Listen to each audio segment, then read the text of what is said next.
Hello दोस्तों, कैसे हो? आई होप आप सभी अच्छे होंगे। आप सभी का स्वागत है मेरे नए YouTube channel Ready Study Chess videos में। यूट्यूब पे मेरा ये फर्स्ट वीडियो है, इसलिए आई होप आप सभी मुझे सपोर्ट करेंगे। आज की इस वीडियो में मैं आपको चेस के कुछ बेसिक और इसके इतिहास के बारे में बताने वाला हूँ। तो चलिए शुरू करते हैं।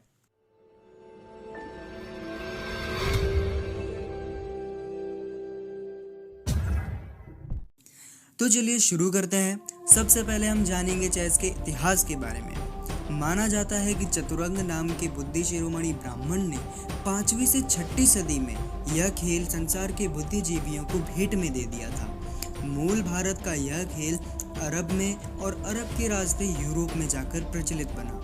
15वीं से 16वीं शताब्दी आते आते यह पूरे संसार में प्रसिद्ध हो चुका था।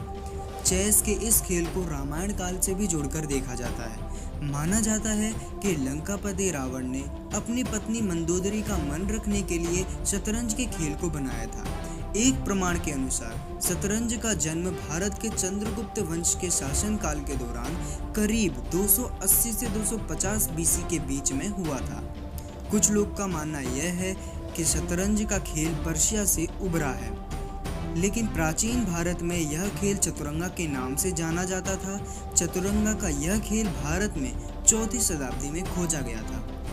तो ये थी चेस के इतिहास के बारे में कुछ रोचक जानकारी।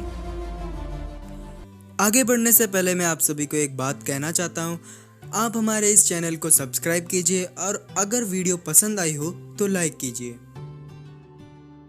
तो चलिए जानते हैं चेस की बेसिक चीज़ों के बारे में। अब आपको ध्यान ये रखना है कि जब भी आप चेस खेल रहे हो तब चेस बोर्ड के चारों कोनों में से जिस कोने में वाइट स्क्वायर है वही कोना आपकी राइट साइड में होगा।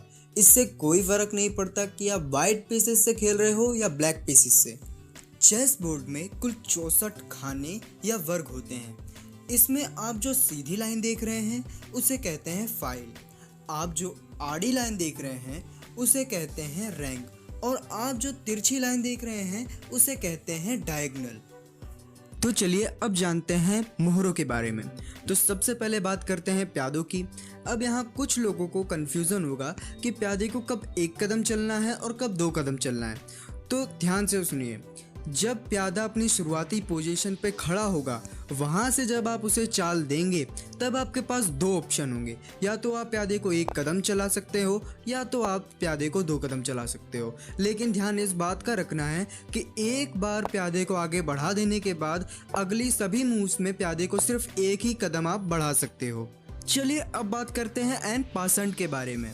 एन पासेंट में आपको ध्यान रखना है कि जब आपका प्यादा 5वीं रैंक पर हो तब आपका ओपोनेंट अगर आपके प्यादे के आजू बाजू के कोई भी प्यादे को 2 कदम आगे बढ़ाए तब आप अपनी ज़रूरत के हिसाब से उसे कैप्चर कर सकते हैं, जिसे कहते हैं एन पासेंट। तो चलिए अब बात करते हैं पॉन प्रमोशन के बारे में। खेल के दौरान जब आपका प्यादा आगे बढ़ते बढ़ते 8वीं रैंक तक पहुंच जाए तो 8वीं रैंक पर पहुंचने के बाद आपके पास एक ऑप्शन होता है जिसे कहते हैं पॉन प्रमोशन। पॉन प्रमोशन में आप अपने प्यादे को राजा के अलावा किसी भी हीरो में बदल सकते हैं, जिसे कहते हैं पॉन प्रमोशन। दोस्तों अब जानते हैं रुख यानी कि हाथी के बारे में। हाथी की चाल बड़ी ही सरल होती है। ये सिर्फ फाइल और रैंक पर ही मूव कर सकता है और अपने रास्ते के बीच में आने वाले किसी भी विरोधी मोहरे को ये मार सकता है। दोस्तों अब जानते हैं घोड़े के बारे में। चेस में सबसे अलग चाल होती है घोड़े की। घोड़ा 2.5 कदम चलता है और ये चाल कुछ एल आकार की होती है। इसमें ध्यान रखने वाली बात ये होती है कि घोड़ा जब अपने 2.5 चाल पूरी करके जिस खाने में बैठने वाला होता है, अगर उसी खाने में कोई विरोधी मोहरा है तभी आप उसे कैप्चर कर सकते हैं। अगर कोई विरोधी मोहरा घोड़े की चाल के रास्ते में आ रहा हो तो आप उसे कैप्चर नहीं कर सकते हैं।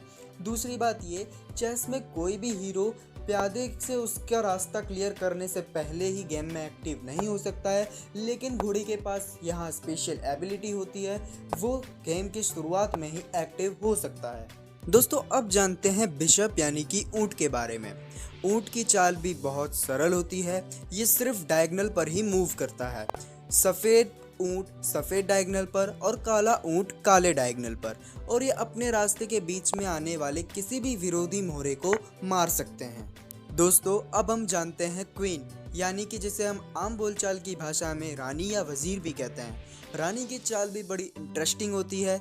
ये फाइल, रैंक और डायगोनल यानी कि चारों दिशाओं में कहीं भी मूव कर सकती है और अपने रास्ते के बीच में आने वाले किसी भी विरोधी मोहरे को मार सकती है। दोस्तों, अब हम जानते हैं चेस के सबसे कीमती मोहरे किंग, या जिसे हिंदी में हम राजा भी कहते हैं, के बारे में। सबसे पहले हम राजा की मूव्स के बारे में जान लेते हैं। राजा अपने चारों तरफ किसी भी स्क्वायर में एक कदम ही चल सकता है। अब राजा चेस में इतना स्पेशल है कि अगर आपका राजा चेकमेट हो जाए तो आप वहीं हार जाते हैं और खेल वहीं ख़त्म हो जाता है। चेस में इतना स्पेशल होने की वजह से इसकी सुरक्षा में कमी कैसे हो सकती है? तो यहाँ पर आपको राजा की सुरक्षा के लिए एक ऑप्शन मिलता है जिसे हम कहते हैं केसलिंग। केसलिंग दो तरीके की होती हैं। पहली होती है शॉर्ट कैसल और दूसरी होती है लॉन्ग कैसल। दोनों के बारे में ही हम जान लेते हैं। सबसे पहले बात करते हैं शॉर्ट कैसल के बारे में। यहाँ पर आप शॉर्ट कैसल तब कर सकते हैं जब राइट साइड के हाथी और राजा के बीच जगह खाली हो। तब आप राजा को हाथी की तरफ 2 कदम और हाथी को राजा की तरफ 2 कदम चल के शॉर्ट कैसल कर सकते हैं और अपने राजा को सेव कर सकते हैं। अब बात करते हैं लॉन्ग कैसल के बारे में।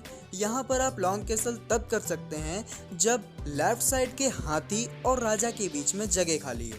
तब आप राजा को हाथी की तरफ 2 कदम और हाथी को राजा की तरफ 3 कदम चल के लॉन्ग कैसल कर सकते हैं। यहाँ पर आपको ध्यान ये रखना है कि आप शॉर्ट कैसल करो या लॉन्ग कैसल करो, आपको हमेशा राजा को सिर्फ 2 ही कदम चलना है। आई होप आप सभी को ये वीडियो अच्छा लगा होगा। अगर ये वीडियो अच्छी लगी तो इस वीडियो को लाइक कीजिए और चैनल को सब्सक्राइब कीजिए।